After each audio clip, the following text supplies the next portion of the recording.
Hello, welcome to the Edmunds and CarCast podcast. I'm Matt, the moderator, DeAndrea, here with Alistair Weaver. How are you? I'm good, thanks, Matt. Recording on a Monday morning for once, so I feel a little bit more, full of energy. Actually, I say that, weekend with the kids. I love my kids to death, but sometimes I come back to work just to relax a bit, Take a take it little easy. take a little break. Yeah. You guys did, I don't know, did you do another road trip? It was like a week or two, a couple weeks ago. You guys loaded up the Ram truck Yeah. once Edmunds got like a cover installed on like a tonneau cover, and then No, you this road this tripped it. weekend I did do. I'm a week early because of people's availability, but I have a nice little tradition with a few dads in the neighborhood. We do like a Father's Day drive where we went up Angeles Crest, which is reopened now. So we went up the famous Angeles Crest yesterday morning. That was in my classic car. So Yeah. a few dads like went out at 6:30 a.m. and had a little cruise around. But it's crazy if you live near the LA area and you head out there like 7 a.m., 8 a.m. on a Sunday morning. It's like turning up at the Nürburgring. You turn up at the local gas station and there's 911s and Ferraris and all Yeah. sorts of stuff going on and Pretty much bikes. every weekend you can get a little bit of that, Yeah, with the it's squad. a great local tradition, and there's a few times you're up there, that's a bit hairy, or you go book some biker with their knee down like 3 inches from the center line, and like there's a Yeah. little bit moments like that, but no, it's a beautiful part of the world, and it's nice to kind of drive for fun. I drive for It, work and I drive for a living, but it's nice to drive for fun sometimes. And Angeles Crest is a beautiful road to drive on, but it's not a racetrack, and that's what's going to ruin it for everybody eventually if we keep treating it like a racetrack. Like there are some serious accidents. I've been out there many times where someone, like you said, someone's laid down a bike and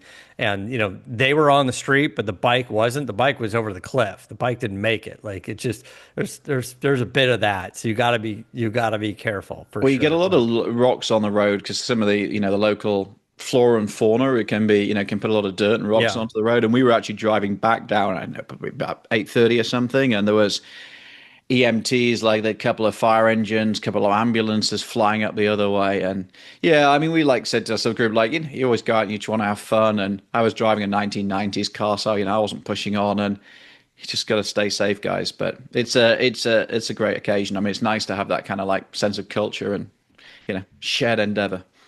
Uh, but speaking of Father's Day coming up soon, and as we are recording this, we post this show, you've got a little bit of time. If you are in LA, Rodeo Drive does their concourse on Father's Day, and it's always a really, really cool show. It's completely free. All you have to do is pay $700 to park in a parking garage itself on Rodeo Drive, or whatever the outrage is. If you can't find a meter, expect to pay probably 20 or And 25 20 bucks. grand, 20 grand for a burger. But Yeah. it's, I've But you actually walk been, around for free, and you can bring the kids and the strollers and your well-trained pup if you want. And they close off Rodeo between like Wilshire and I don't know how far down, Santa Monica or something like that. And it's a curated show with just amazing. You'll see some vendor booths like dealers like the Ferrari dealer at O'Gara or something like that. But then you'll just walk around and you'll see vintage cars. You'll see a Vector. You'll see Lamborghini Miras. You'll see the latest and greatest Ferraris and just a cool display of pretty much everything out there. And it's just you just walk around Father's Day show, just enjoy it, and just kind of go home. You don't really have to like spend a lot of money. You don't have to grab a brunch or something down there or drink mimosas and if you can find a meter or something off, in the neighborhood someplace and it's park not, yeah, it's not for that free, bad. it's I not think I that spent bad. 20 bucks to charge, Yeah, to it's not that do bad. it. But yeah, I went the last 2 or 3 years. I was talking about it this year. Normally I have a little group, same group I go driving with. We're like, should we head up there? And it is busy. That's the only thing. Like, I was like, my wife was like, "Oh, are we going again?" I was like, yeah, but it's Father's Day. It's like the one time of the year I get to choose, but I don't know. I Yeah. don't know whether we're going to make it. Maybe we'll do something But else. you're right. It's gotten because it's free and it's gotten popular and it's sort of taken off that as event coordinators, you always kind of go after this. Like, it continues to grow. It's going so well. We've got record amounts of people. People really enjoy it. And then you get there and you're like, oh, I was just shoulder to shoulder with people the whole time. You can see the cars, but you really can't take pictures of them because all you're going to get is a close up of like a headlight or a wheel because you can't get back far enough to take pictures of cars. But it's fun to do a lap around there and you end up, if you or me, you probably end up seeing a bunch of people that you get to pop into and say hi to. But it's fun. It's one of those things. I think as car shows are more from like being in, exhibition centers. Now we got the LA Car Show, which actually, to be fair, the LA Car Show this year is auto show is looking like it's going to be a much bigger event than it has in recent years. It's having a bit of a renaissance from what I hear. But yeah, all these experiential stuff. The challenge is, they become more and more popular. It's like Lufka Cult and all those things, cars and coffee. Everything gets super popular and everything gets busy and everybody says, oh, it's not what it was. But yeah, I agree with you. I think I enjoy all these things. I mean, they're dotted all over the country and it's just nice to get out and about and meet people with a shared passion. It's good. Keeps us all going. All right, we got some things to get into before we start. Bet Online, it's the world's most trusted betting platform and your number one source for all your sports betting action. Baseball season is in full swing, and we're deep into the NBA and NHL playoffs. And Bet Online has more ways to stay in on the action with the latest odds, news, and scores, even live in-game betting while the games are being played. We keep the dog days this summer rolling with the largest selection of odds on pretty much everything, with updated odds on MLB, UFC and boxing to tennis and NFL futures. BetOnline remains the best online source for all your sports wagering info. In between the games, you can head on over to their BetOnline casino for all their top Vegas-style games, including poker and their live casino. BetOnline, the game starts here. So I think it was last week, we were talking about, I forgot who was driving it. Someone on your staff was driving the Charger EV, the new Charger Daytona EV that you guys had bought. Charger Daytona Scat Pack. Yeah, the Scat Pack. Dodge Charger Daytona fast Scat one, Pack. Yeah, arguably fast one. It's fast. I'll give it. It's fast in a straight line for sure. And had a little issue, the unintended acceleration, and was able to, thanks to the video talents of his son. Yeah, Brent Sen did an amazing job. Did an amazing job recording this thing accelerating while he narrated, like dangerous, but it wasn't like it was full throttle and he was darting toward a wall or a car or something. It was just slowly increasing mile an hour while he was off the accelerator, which is very concerning. I know you guys had said you reached out to the manufacturer. You said you were publishing the story. Give me sort of a fair take on it. But I just wanted to follow up. Like, what's going on with that car? So we had a couple of things as a follow up. It went off to a dealership to be checked out, and as part of that process, we also sat down with some of the Dodge engineers and some of the senior members of their comms team as well, because we always like to kind of share. I mean, look, Edmunds' remit is always about the consumer and how can we provide relevant information to the consumer, and also I suppose as part of that is how do we help make cars better? And there's definitely been instances in the past where we've managed to, we've raised issues and it's led to development improvements. And, that's always a nice feeling. So where are we? So Dodge was saying, technically speaking, from their perspective, it wasn't unintended acceleration because the car actually did what it was supposed to do. The problem is that Brent didn't intend it. Brent didn't intend the acceleration because he didn't understand what was going on. So let's take a step back and explain it. So the car basically picked up an error code and then it defaults to this, and I'm going to get my terminology right, which is basically drive-by brake. So a lot of cars have limp modes where they basically, if the car detects a problem, it will go into a mode which is designed to protect the engine, protect the electric motors if it's an EV, and sort of get you home. This car has a drive-by brake mode.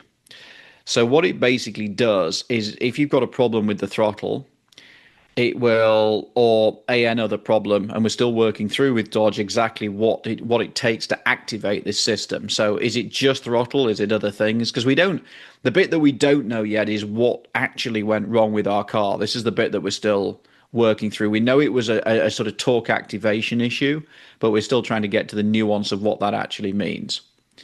So, car's thrown a problem. It's gone into drive-by brake mode, which means that essentially the car will take over the acceleration of the vehicle. So if you don't do anything, the car will gently accelerate. So the way that you control it is by applying the brakes. So it's a bit like if you ever played those like computer games, or I think Tesla's got it. If you ever played that Tesla kart game in a Tesla where if you take your feet off everything, the car accelerates, then all you have to do is brake. It's a bit like that. So the intention is like if the accelerator wasn't responding, but you were dangerously in traffic and you needed to get off the road, it would slowly accelerate to get you off the road, and then you just use the brake Correct. to end it, to stop it or whatever. But it would give you, it would move the car under power lightly to allow you to like maybe steer it off the road or get out of harm's way. Correct. So basically, you're parked on a railway crossing. It gets you off the railway crossing. You're on the 405 freeway.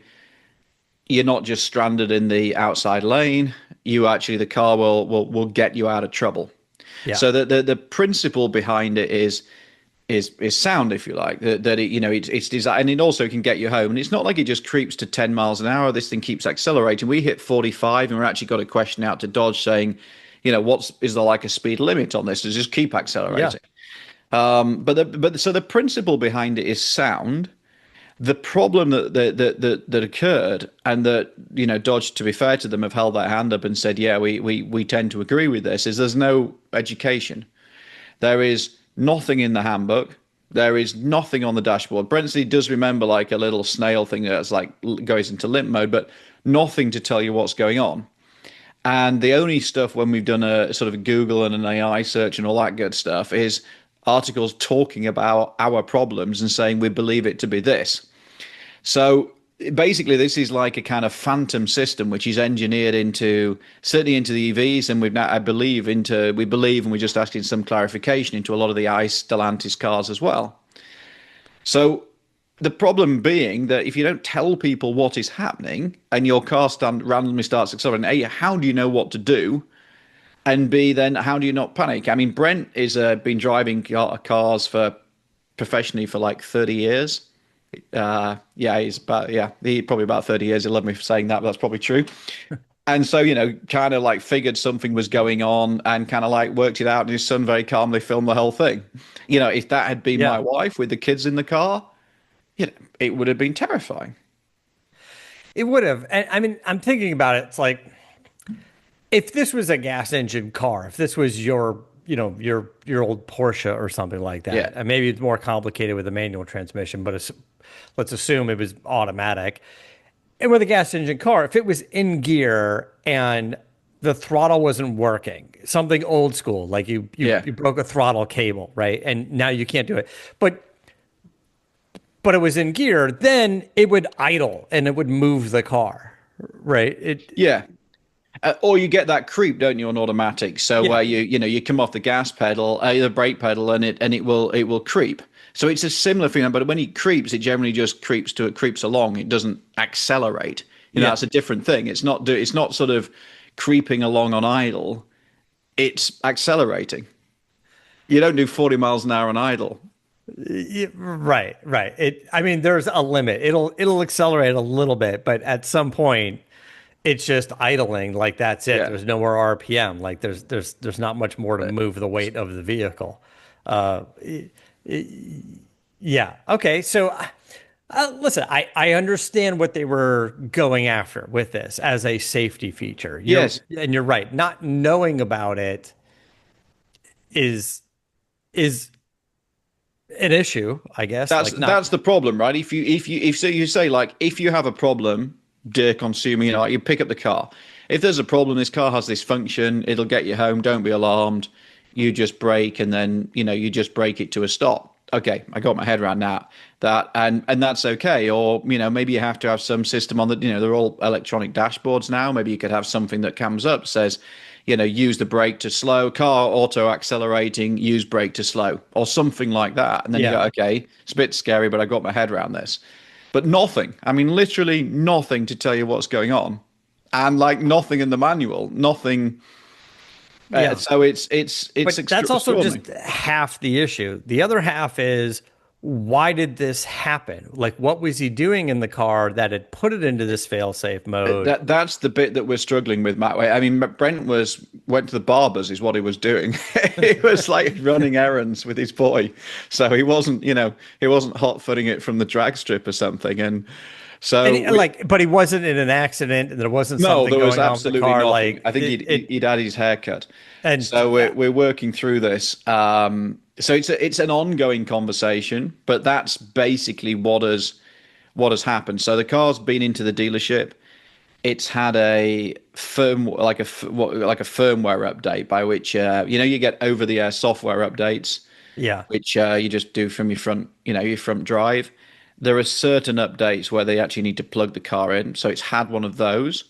But our understanding of that is that this wasn't like a recall, and we're not clear whether that's fixed that, or also whether it's fixed the issues, and also whether it's fixed. You may remember we talked on the show about a braking problem we had with the vehicle at high speed, where it was sort of locking an inside rear yeah, and yeah. almost spitting me into a turn. I mean, another scary moment, but A bit more in but you extremis. guys were off the tr- off the street, racing the car, testing the car, doing things you wouldn't normally do during driving.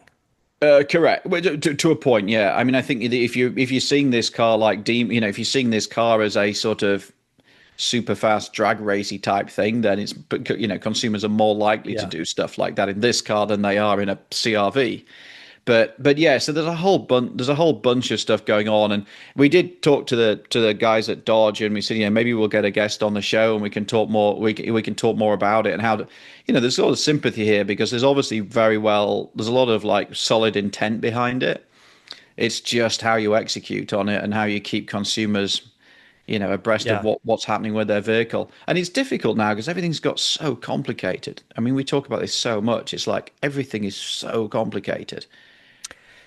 So I guess when you took it to the dealer and they did a firmware upgrade in it, I imagine part of that process is Dodge downloading whatever data they can get from the car and then analyzing that data. Not something they can do instantly, or maybe even something that the dealer does. But for them to go, we're going to do a firmware update because there could be some bug, some line of code, something that got tweaked, something that was conflicting. But for them to just go, we're going to give a firmware update, here you go, and be on your way. The Probably problem is not nobody can replicate the issue. We don't know what's going on.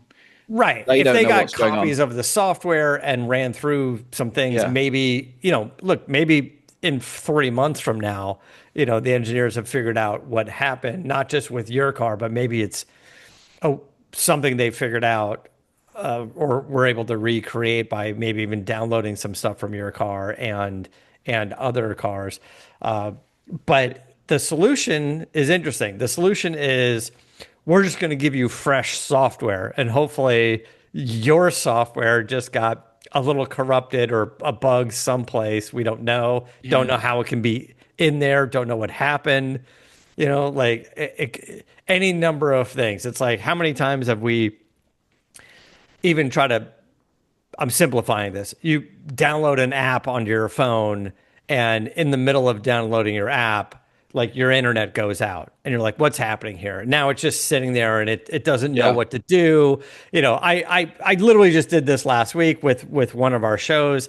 I was uploading onto YouTube. There was some kind of issue with my browser or the internet or YouTube or whatever. And I ended up trying to do it like 5 times. It wouldn't happen. It kept stalling out. I'm like, whatever. And then I just ended up restarting my computer. And then 2 days later, I uploaded the video. I was like, okay, maybe when they're just loading the software onto into the car, into the computer in the car. It just could be like, I don't know, It, just, it it's something maddening. happened and broke something, it triggered something.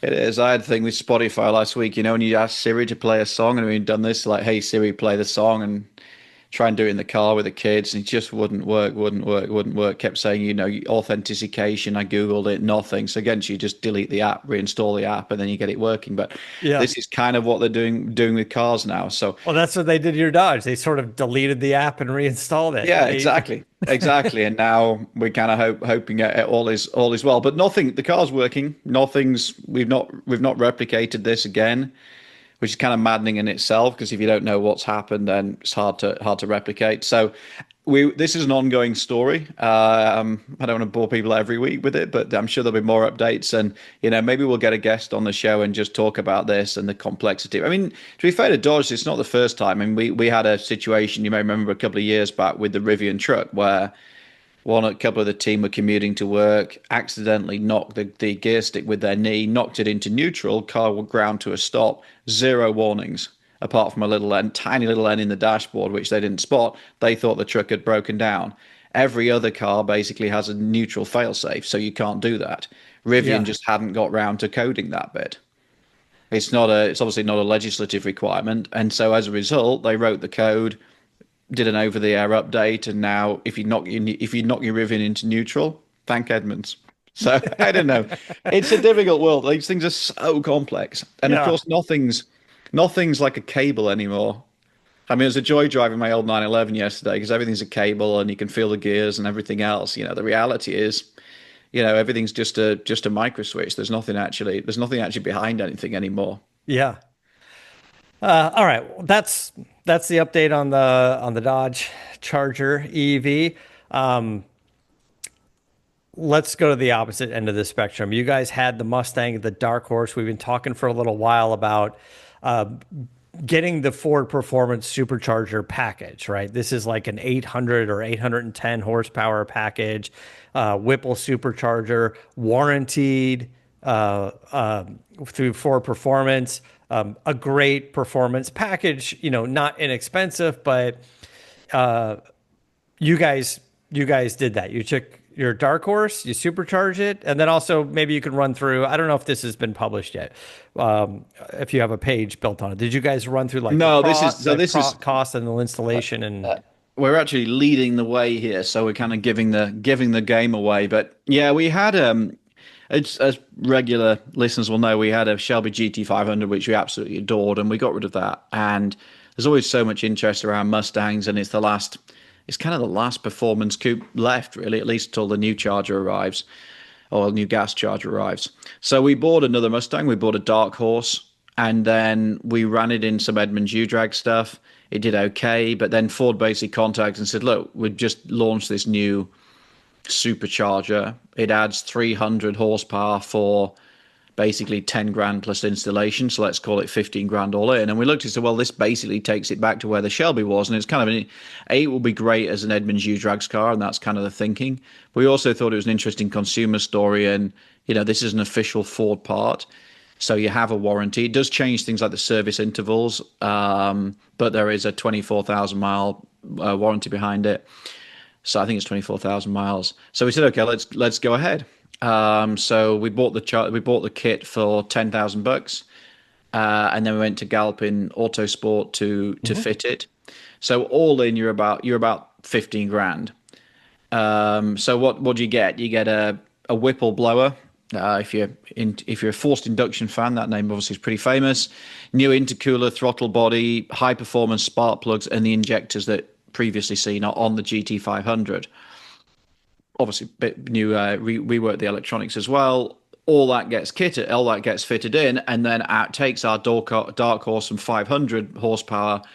We're up to 810 and 615 pounds-feet of torque. So we are probably going to take it to a dyno and confirm that. But that's basically what Ford's saying. You get, as long as you've got the sports exhaust, you get an extra 310 horsepower.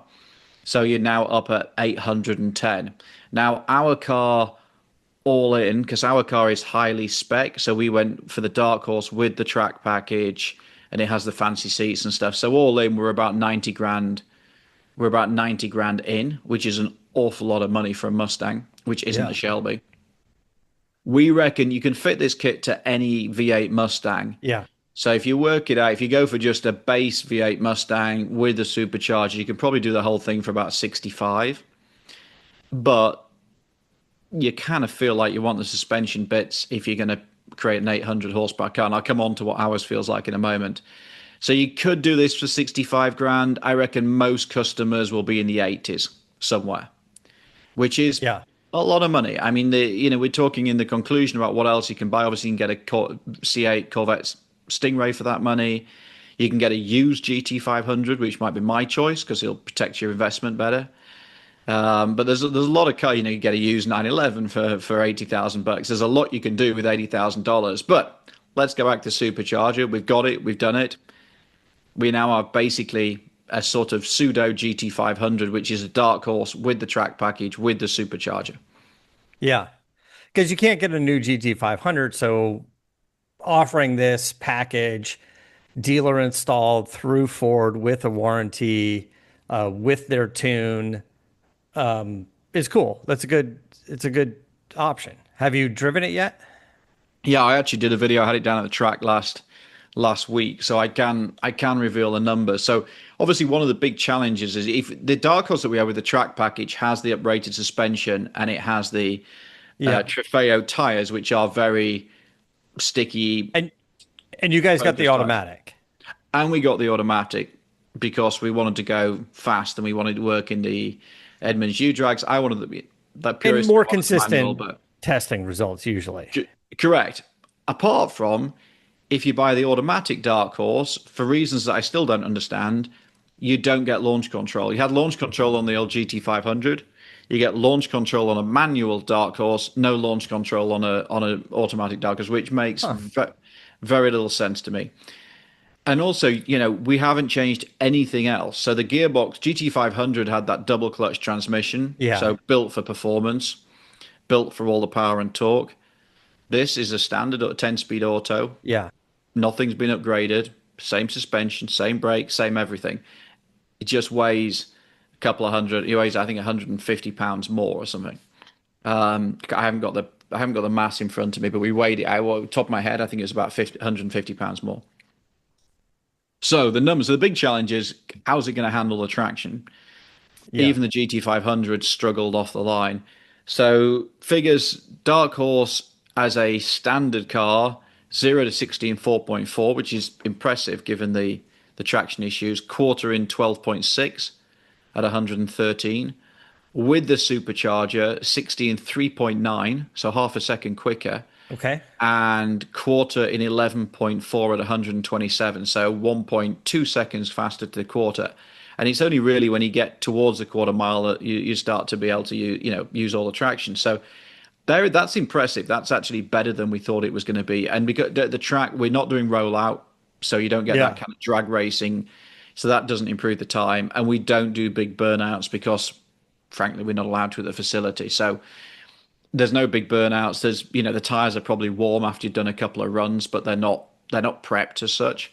And so to give some context as well, GT500 best times we saw out of that were 3.7 to 60 and 11.3. So it's a tenth down on the quarter mile to the GT500 and a couple of tenths down on the 60. So give or take, it's the same speed. With using launch control on the GT500? Yes, although launch control on GT500 was a bit marginal. Yeah, it was because you couldn't really.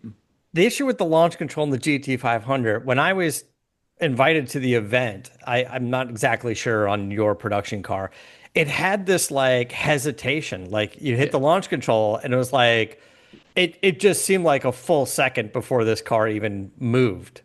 Yeah, we had exactly that problem. So when we did the Edmunds U-Drags and you're supposed to go on, go, you'd basically have to time it in your head to you get to 1 and then you'd release it. And then you'd either jump the start or just be behind. It was a nightmare.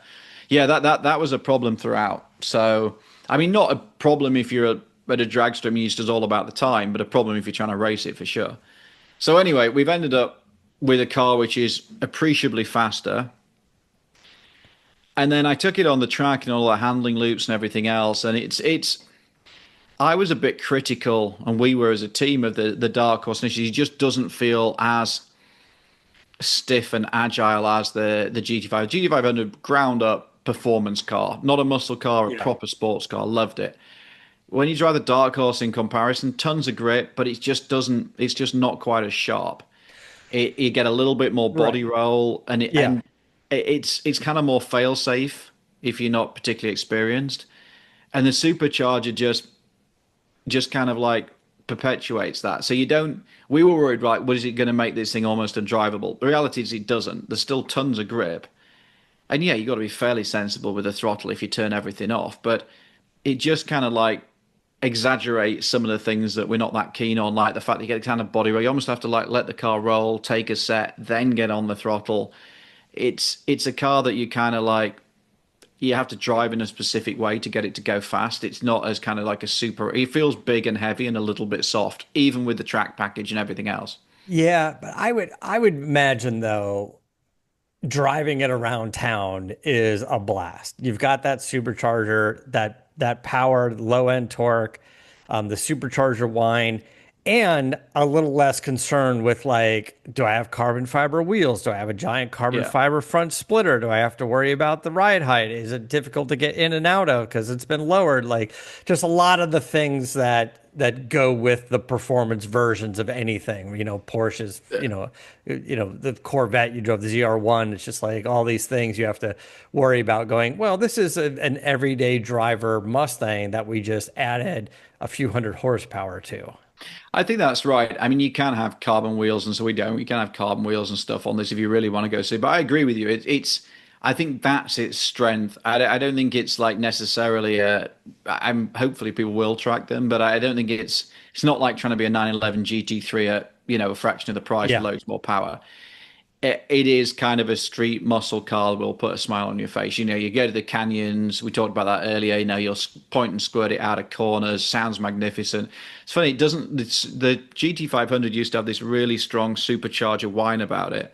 This doesn't. It actually, you can hear the supercharge from outside, but it's pretty muted inside. You get most of it still like kind of V8 exhaust.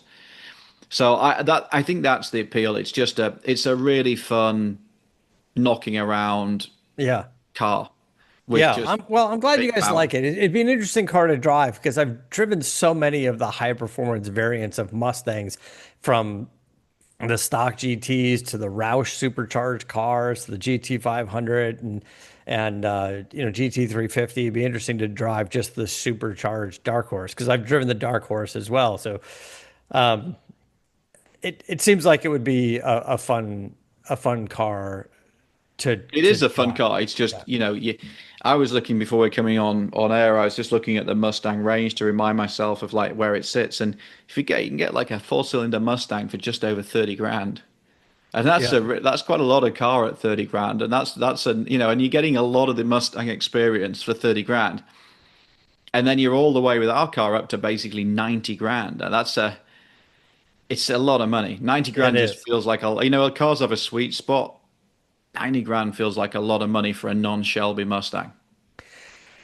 And speaking of that, so we're starting to see, like, I don't know, some rumors, some spy photos of what could be the next GT 500, a next high performance variant of the Mustang below the GTD, which is, 400 grand or whatever it's going to be by the time Yes, you but I add the mean the options to GTD is a it. totally different car. It's a Yeah, totally specialist. different It's car. hand built.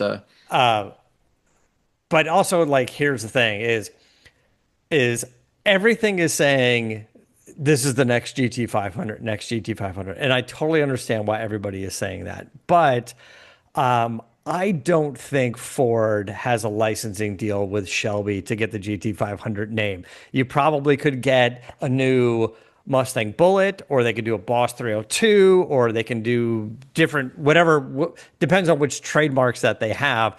But Ford or Shelby American out of Vegas that does the Shelby cars just came out with, I think at Barrett Jackson this past year in January, they came out with their version of a Shelby GT350.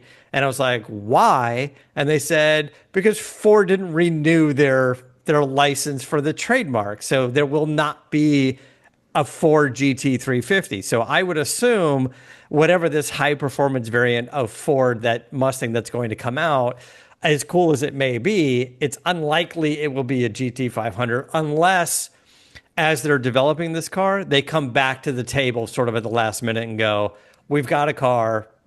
We feel like enough buzz has happened online. We need to come back and renew our license. But as of now, I don't think they have that license. So the interesting about that is, can they?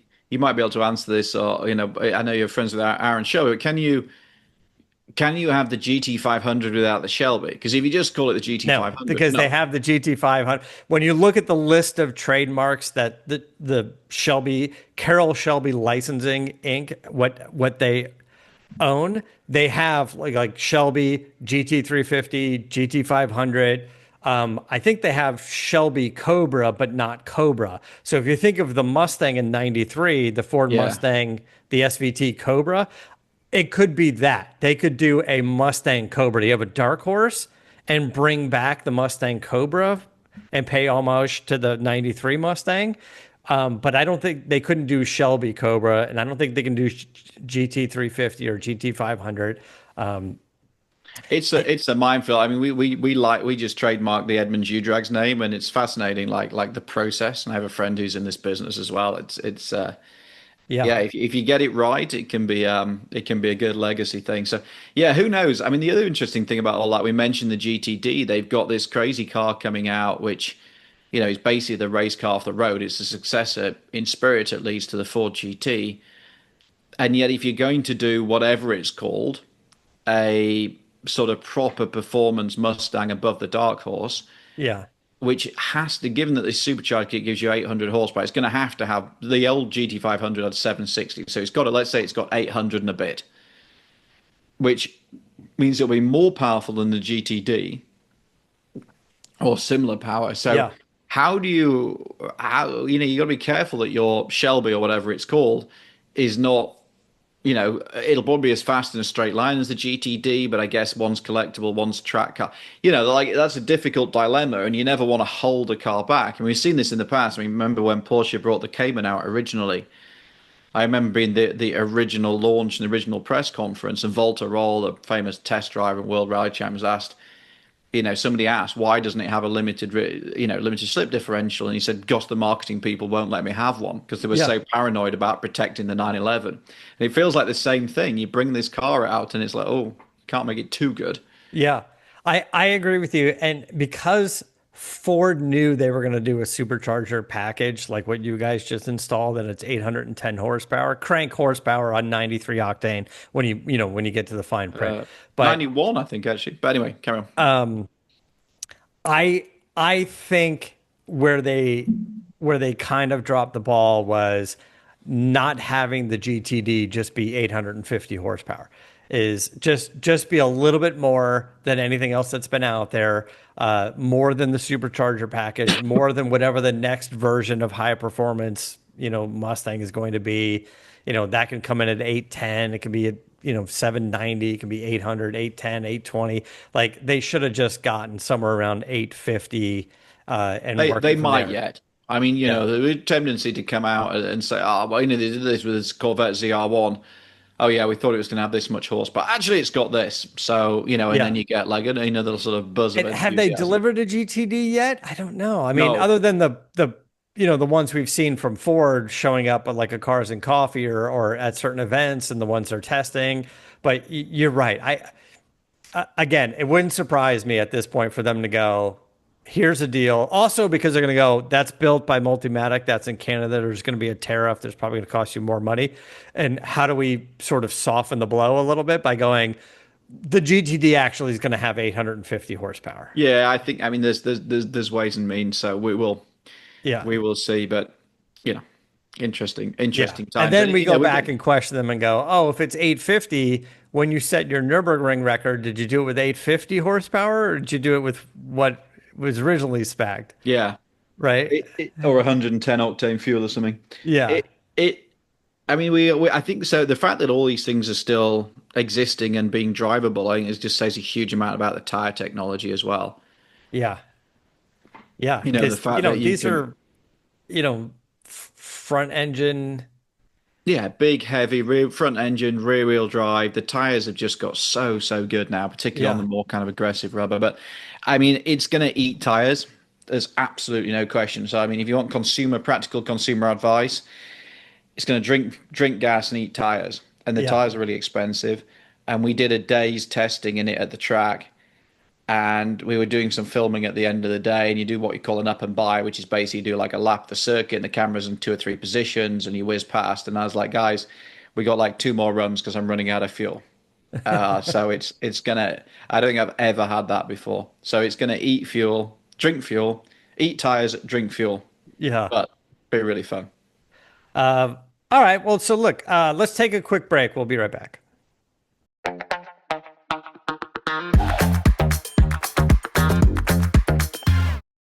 Okay, so complete opposite end of the spectrum here. Mini Cooper.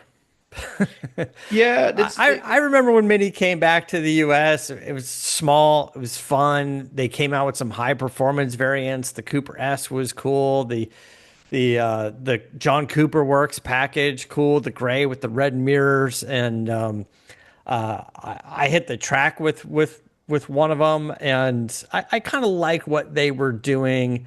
And then, I don't know, and then maybe it just took something that was kind of iconic and small and fun, and maybe we just sort of Americanized it a little. We just kept making them bigger and bigger. I was like, okay, I get that's Americans want the big cars, but it's literally called a Mini. Yeah, they had this thing for a while of like, we're going to be the smallest car in our class. But obviously, like, as everything got bigger and bigger, like what small meant Yeah. it has changed a bit. And I agree with you. I remember driving the first one in London when it came out. And this was, BMW already owned Mini at that time. And it was, I think, if I remember correctly, it had a Chrysler engine or a Chrysler partnership engine. I think it's 1.6 supercharged, and that car was so much fun to drive. I mean, the original Mini was like a piece of packaging genius that happened to be amazing to drive. Yeah. When it came back, the packaging wasn't great, but it was just an absolute hoot to drive, and so everybody wanted one. And as time has gone on, I think, the basic styling's remained pretty much the same. And the car I drove was a Cooper S convertible, but I've also driven the normal Cooper as a hatch. And it just seems to have lost its way on the driving fun bit. The interior's kind of like really the use of materials, and they've got this kind of circular screen that takes you back to the original Mini. There's a lot of like really cool detailing that I like, but it's just lost that fun to drive bit. It doesn't feel that fast, even the Cooper S. But the Minis were not necessarily about going fast in a straight line. They were about this kind of like what they call the cliche, the go-kart handling, that very kind of Yeah. aggressive turn in. The fact that it was small and agile, and you could kind of like you could throw it around. And for me, they've just lost that edge, and it's hard to understand why, because it hasn't got the Cooper S. I mean, you're looking at the Countryman there, the SUV, but if you look at the standard Mini, which I was driving, it hasn't really got much bigger. It still looks pretty much the same. There's no Okay. reason why it shouldn't be as fun as that original was, but I just feel like they've lost their way a little bit with it. And the other thing is, it's just an absolute ton of money. This was a Cooper S convertible, which was north of 40 grand. And I could see it being massive. I could see it Yeah. being like desirable here in LA or in Florida or something like that. But yeah, it doesn't. It's tiny little trunk. I was going to keep it for the weekend and have the family. Then I looked around and thought, there's absolutely no way I can take the family in this car. And I don't know. I just think that it's hard to see where they're going with the brand at the moment. Because they're just, if they're not fun and you don't just want one because it's going to be an absolute hoot, then you're buying it as a sort of a fashion car. And maybe they make more sense still in Europe, where in Paris or London, where a little car really makes sense. But out here, I was really struggling to see why I'd spend over 40 grand on the cabriolet version if it wasn't an absolute hoot to drive. Yeah. It's on the website. They keep showing like they show the images of the new one and the old one and the new one and the old one, like the classic one. And then every time I see it, it just makes me want the old one, just the classic one. Yeah, I'm the same. I think particularly if you're a Brit, it was my mum's first car. Everybody like owned it. If you're of a certain generation like me, like everybody owned a Mini at some point. My mum's first car was an original Mini, and they had this kind of iconic status. But I think just struggling to define what that brand is supposed to be at the moment. Yeah, I'm trying to find. But we've also just added a Countryman to our 1 year ownership fleet, so I haven't driven it yet. I haven't had the opportunity, but maybe I'll. I think that might be a different proposition because that's a bit more US centric. It's like more SUV like, and you can argue is it therefore make less of a Mini, but actually probably makes more sense day to day. So I'm looking forward to driving that one. It's just the Cooper S convertible. You kind of look at it, get into it, think this is going to be so much fun, and it just wasn't. I was trying to find some of the images while we're doing this on the YouTube. Just the interior, talking about how they sort of revised it because when it came out, it had that big circular kind of clock Yeah. faced like analog, But you yeah, know. now they've got this cool screen. They've basically taken that analog center dashboard, put in this circular screen, which looks really cool. And they've got all these like little driving modes. Some of the attention to detail is still really good. You like twist a kind of fake start key, but it's kind of a nice feeling, where his car starts up. Then you've Yeah, got these different modes, some of which kind of like retro, which give you like an old English white, like a kind of cream finish. So I think some of the material choice and the interior detailing is still really good. It feels like a different car. It doesn't feel like just another CRV or something. It does yeah, feel different. It just doesn't really cash in on it. If it had all of that and was great to drive, then you'd think, this has still kept that appeal. yeah. So if you're still interested in the Mini and you like some of its features, I mean, I just do you get a just get the standard. two-door Cooper or and I, just I go would with just get a two-door Cooper. Just kind of, I wouldn't like you're because just you not going to can. get the big four-door all-wheel drive SUV version. I mean, it depends what you need. I'm kind of, as I say, I haven't driven ours. I haven't driven ours yet, but you've got like a four-door Cooper, a two-door Cooper. I think it's probably one of these cars which is actually probably quite nicest in its kind of base. Like sometimes cars are at their peak in their kind of base trim. Yeah. So that's probably the one to go for. So Well, when you start getting into like a Countryman and it's a little bigger and it's four-door and it's like a little tiny SUV and it's you're buying it for the style because at that point, price-wise, you're kind of in like CRV and RAV4, you know, competitive. that's right. Just looking at like the standard Cooper starts at 28, 29 grand. So call it 30 grand on the road, 160 horsepower, not trying to be fast, but just, that's probably where you want to be. I think I struggle. You're right. Once you get up into the 40s and stuff, there's so many other cars that you can get at that price point. Yeah, right. But Okay. Um, and then there was one other thing that came up was I didn't see it up on the site yet. Mercedes S Class. yeah, I just spent a few days. I think we were just talking off air. I just spent a few days in the S500E, which is the plug-in hybrid. Talk about like manufacturers with a sweet spot in their range, and like if there's one car that kind of epitomizes the brand, and for me, like the Mercedes S Class has always been that. The E Class is the German taxi, but the S Class is Hmm. just still the default luxury car. And for no matter how many SUVs you drive and what have you, you get into this thing, it's just a lovely way to travel. It's big, it's comfortable, the ride quality is fantastic. It's the first plug-in, well, not the first, but one of the few plug-in hybrids that I've driven that I think kind of makes sense. It's got 50 miles of electric range. So if you're plugging in at night, 50 miles does actually get you somewhere and back. It's a pretty good hybrid system. You don't feel these kind of awkward jolts between electricity and gas. And the car I drove is a lot of money. It was 140 grand, but it's with a bunch of options. They start coming in at 130, which isn't an enormous sum, but then everything's got expensive. So you almost feel like the S Class in some ways has almost like come back to you a little bit. But it is kind of like the ultimate sort of plutocratic express, and I just think Mercedes does such a great job of it. And weirdly, they haven't. I don't think they've done a great job of translating the S class into an SUV. The GLS is a good car, but it's Yeah. not. It doesn't have that kind of like luxury feel of an S class. It's just such a great way to travel. And it's the plug-in hybrid. So again, sometimes some of the plug-in hybrids confuse me a little bit. It's like, are you getting 22 miles of range on the plug-in version? Like what's happening on the So S-Class plug-in? 50 on this, which I think Yeah. I'd All say right. So that's now the. it's getting to be an interesting number.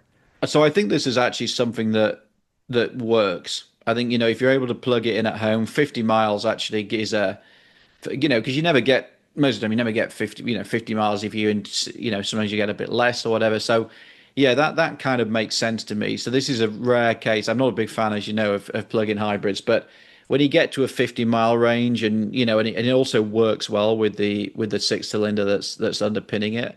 And you get into it and you look and you say, oh, this car will do 600 miles on this tank full with your Yeah. battery charged. And if you were driving up to San Francisco today, I can't think of anything I'd rather take. So it's good for that.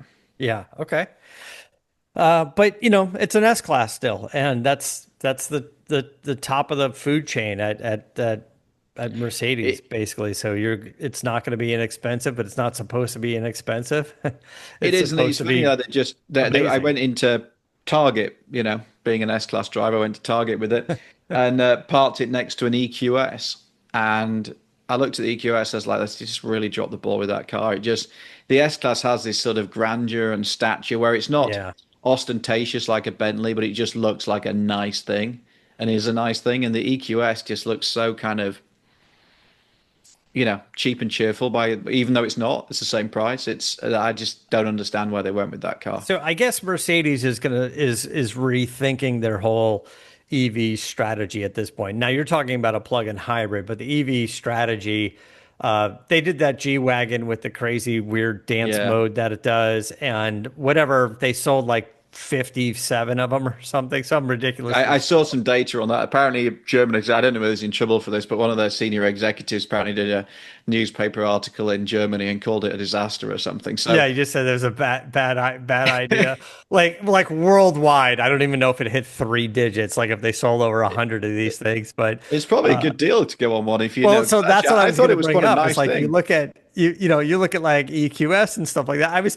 I saw the article and I was driving with Tammy and I go, and there was a G wagon behind us. There's always a G wagon in LA. There's one Yeah. somewhere, and I go, there's the G wagon. She's like, yeah, those are dumb. And I said, they make an electric version. She goes, so they made it dumber. And I was Dumb and like, Dumber. yeah. I go, but I bet you could go to the dealer and get one for like 30,000 off sticker because they can't nobody wants it. You can't give it away. And then she was like, maybe it's not that dumb. I always think a G-Wagon is dumb till I live with one and drive one, and I think, I get this now. It's quite a fun car, and I drove the electric one. And I thought, the problem is the range is still pretty small on it, so it's like a second car, so it's like an LA car, and then I just think your G-Wagon customer wants the V8 and wants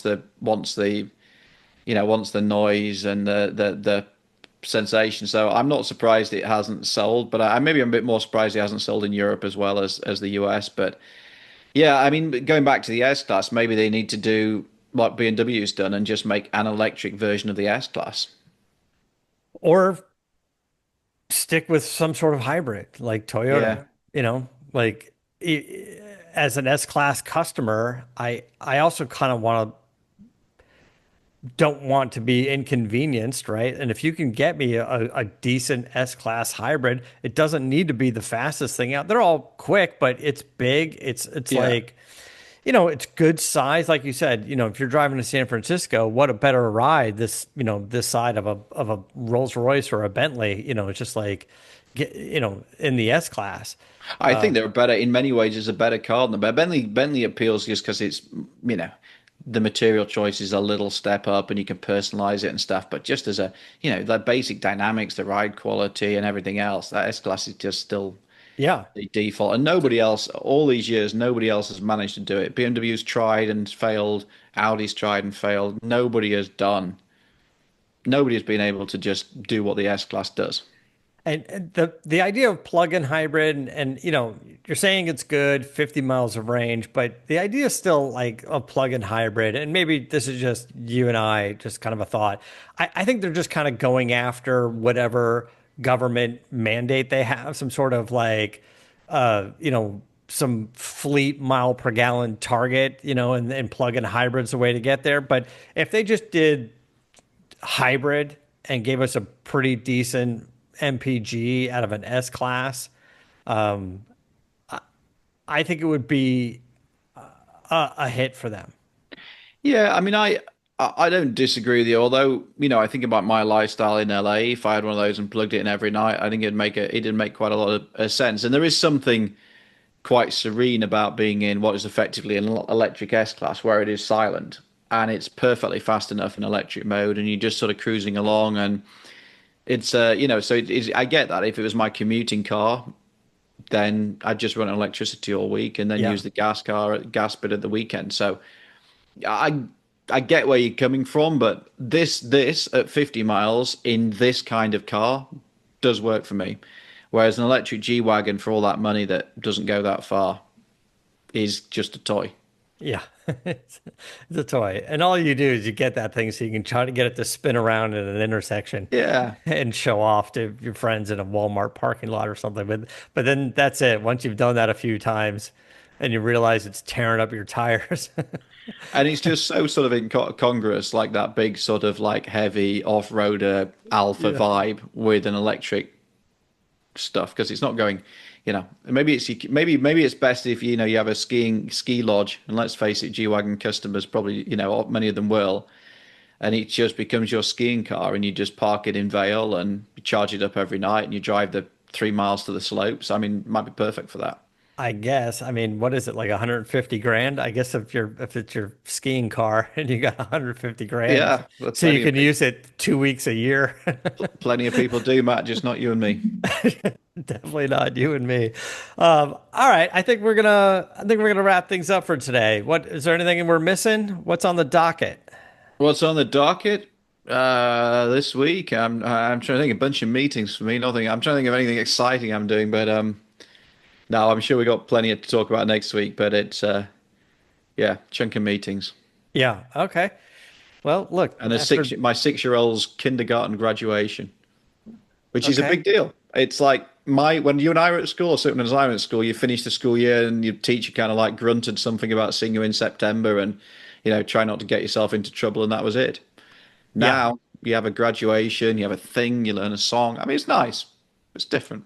I'm sure it's nice for the parents, but I don't remember of any sort of. I don't even No, I didn't do really any of that. remember I didn't do kindergarten at any of that. all. You went So home. You went home. Your mum, yeah. your mum looked after you, or your dad looked after you for a few weeks. You went back to school. That was that. Oh, they just sat there and like, what are you gonna do all summer? We're gonna have to send you to something like Yeah, soccer, baseball, like something to get you out of the yeah, house. exactly. There's all sorts of summer camps coming up.